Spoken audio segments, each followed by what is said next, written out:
Viewers আসসালামু আলাইকুম। আজকে আমি দেখো কামিজের কাঁধ বা ঘাড়ের অংশ কিভাবে সেলাই করতে হয় তার একটা গোপন টেকনিক। তো আমরা দুই ভাঁজে ভাঁজ করে সেলাই করি, সেটা না করে আমরা কিভাবে এই সেলাইটা হাইড করতে পারি তার একটা টিউটোরিয়াল নিয়ে আপনাদের মাঝে হাজির হয়েছি। তো আশা করি আপনাদের ভিডিওটা ভালো লাগবে। ভালো লেগে থাকলে লাইক কমেন্ট শেয়ার করবেন।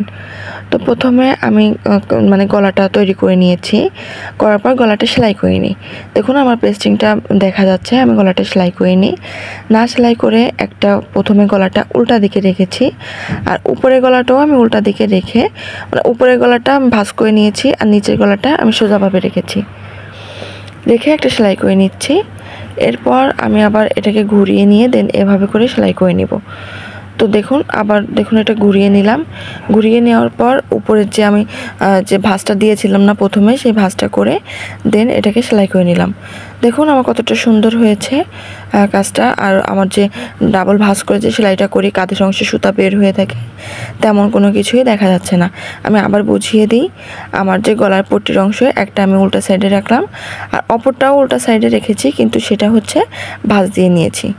ভাঁজ দিয়ে নিয়ে দেন এটাকে আমি প্রথমে সেলাই করে নিব।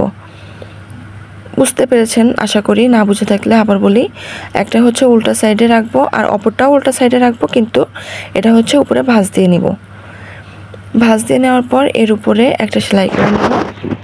সেলাই করার পর দেন আবার ঘুরিয়ে আমি যে নিচেরটা ভাঁজ দিয়েছিলাম না, সেটা আমি ভাঁজ দিয়ে দেন এর উপরে আবার সেলাই করে নিব। এটাই মূলত কাজ। তো না বুঝে থাকলে কমেন্টসে জানাবেন, অন্য একটা ভিডিওর মাধ্যমে বুঝিয়ে দেওয়ার চেষ্টা করব। আর কাজটি ভালো লেগে থাকলে লাইক কমেন্ট শেয়ার করবেন, চ্যানেলটি সাবস্ক্রাইব করবেন, তাহলে নতুন নতুন অনেক ভিডিও পেয়ে যাবেন। এভাবে কাজটা করার পর দেন আমি পুরো গলাটা একবারে সেলাই করে নিব। এতে করে কাপড়ের সাইড থেকে সুতা বের হয়ে থাকবে না, দেখতে অনেক সুন্দর লাগবে। প্রফেশনালি কাজটা কমপ্লিট হবে।